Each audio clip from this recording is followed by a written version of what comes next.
तो हेलो बच्चों, welcome to class 9। आज हम शुरू करेंगे मैथ्स का फर्स्ट चैप्टर नंबर सिस्टम का इंट्रोडक्शन।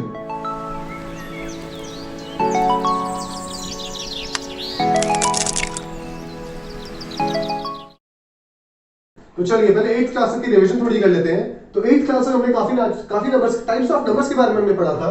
इसमें से एक था आपका natural number, whole number, integers. Rational numbers भी थे पर शायद याद नहीं होगा तुम्हें। चलो सबसे पहले बात करते हैं नेचुरल नंबर की और होल नंबर की। अब बनाते हैं भाई घिसी पिटी सी नंबर लाइन, बीच में 0 6 7, right hand side positive numbers and left hand side negative numbers. तो सबसे पहले बात करते हैं नेचुरल नंबर्स की। नेचुरल नंबर्स शुरू कहां से होते हैं? शुरू होते हैं 1 से लेकर up to infinity. These are called natural numbers. इसके बाद आते हैं हम होल नंबर्स पे। होल नंबर्स 0 से शुरू होते हैं, इंफिनिटी तक जाते हैं। और इंटीजर्स क्या होते थे? इंटीजर्स थे सारे के सारे पॉजिटिव और नेगेटिव नंबर्स। ओके, अब यहां पे एक चौथी टर्म आती है, वो आती है रैशनल नंबर। भाई रैशनल नंबर क्या होते हैं? रैशनल नंबर से पहले हम समझेंगे फ्रैक्शंस क्या होते हैं। तो फ्रैक्शन होते हैं कोई भी ऐसा नंबर जो p अपॉन q की फॉर्म में हो और q की वैल्यू 0 ना हो। मतलब ऊपर हमारा कोई भी नंबर और नीचे कोई भी नंबर। अभी कोई भी नंबर क्या होता है? कोई भी नंबर मतलब हमारा न्यूमरेटर में भी होल नंबर और डिनोमिनेटर में भी होल नंबर। बट जो डिनोमिनेटर में होल नंबर है उसकी वैल्यू 0 नहीं होनी चाहिए। तो 9/8 तो फ्रैक्शन होगा, बट अगर मैं बात करूं 9/0 की, क्या ये फ्रैक्शन होगा? नहीं होगा। क्यों? क्योंकि हमारे q की वैल्यू यहां पे 0 नहीं होनी चाहिए, बट हमने यहां पे 0 लिख दिया है। अब आते हैं रैशनल नंबर्स पे। रैशनल नंबर्स इसी का भाई है।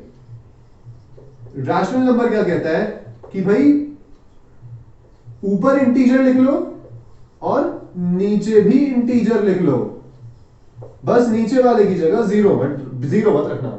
ओके, अब इंटीजर्स में जैसे मैंने अभी बताया नेगेटिव नंबर्स भी आते हैं और पॉजिटिव नंबर्स भी आते हैं।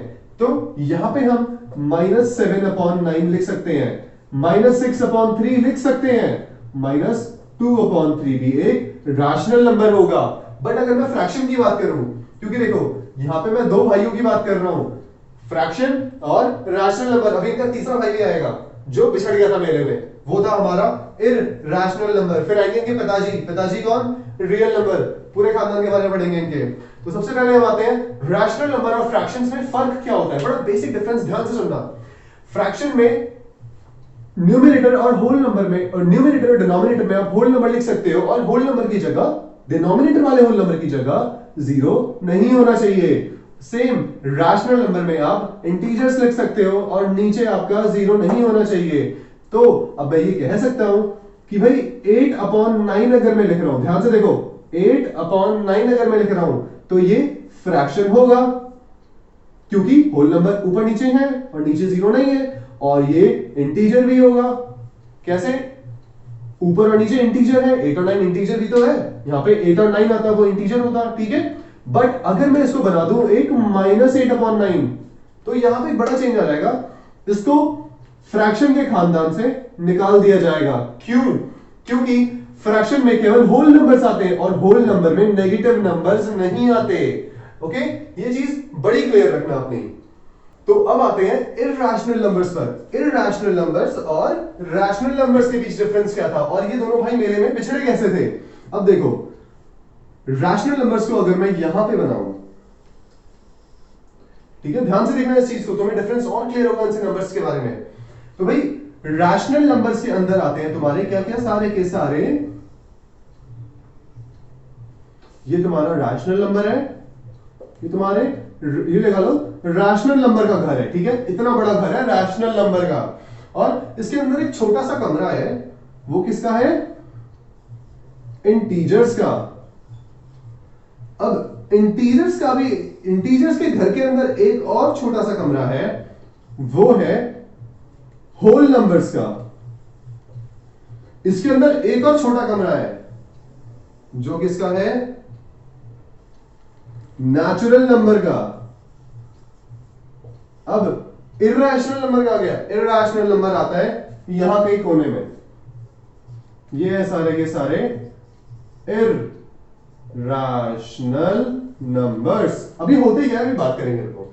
तो रैशनल नंबर के बारे में हमने पढ़ा -7/9, -6/3, 4/2, और इंटीजर्स के बारे में हमने पढ़ा -1, -2, -4, 6, 7 और 8। होल नंबर्स के बारे में हमने पढ़ा 0, 1, 2।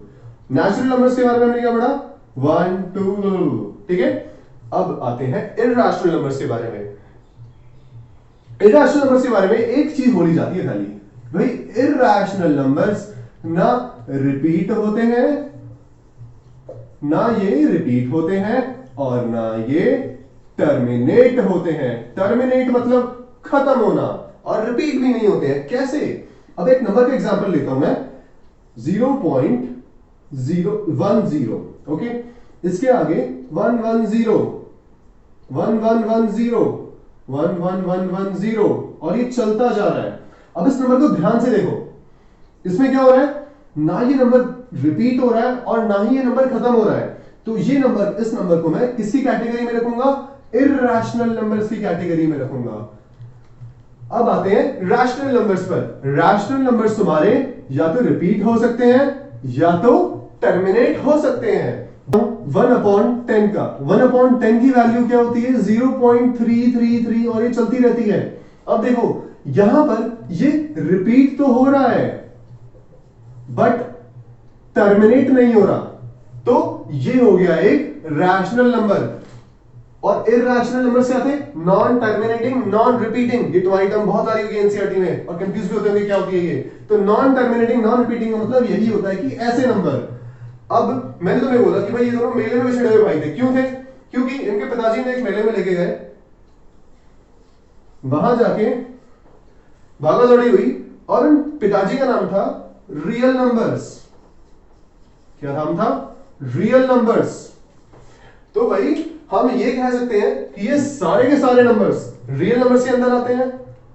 थी तो ये नहीं संतान है, तो ये इसके बेटे, ये इनका भी बेटा, ये इनका भी बेटा, ये इनका भी बेटा, फाइनली ये पर दादा हो गए इनके। तो सारे के सारे नंबर्स एक शेड के नीचे आते हैं, उस शेड का नाम है रियल नंबर्स। यहां डिफरेंस समझ आया? आज हमने पढ़ा natural number, whole number, integers, rational number, irrational number और real numbers. So thank you, have a nice day, take care.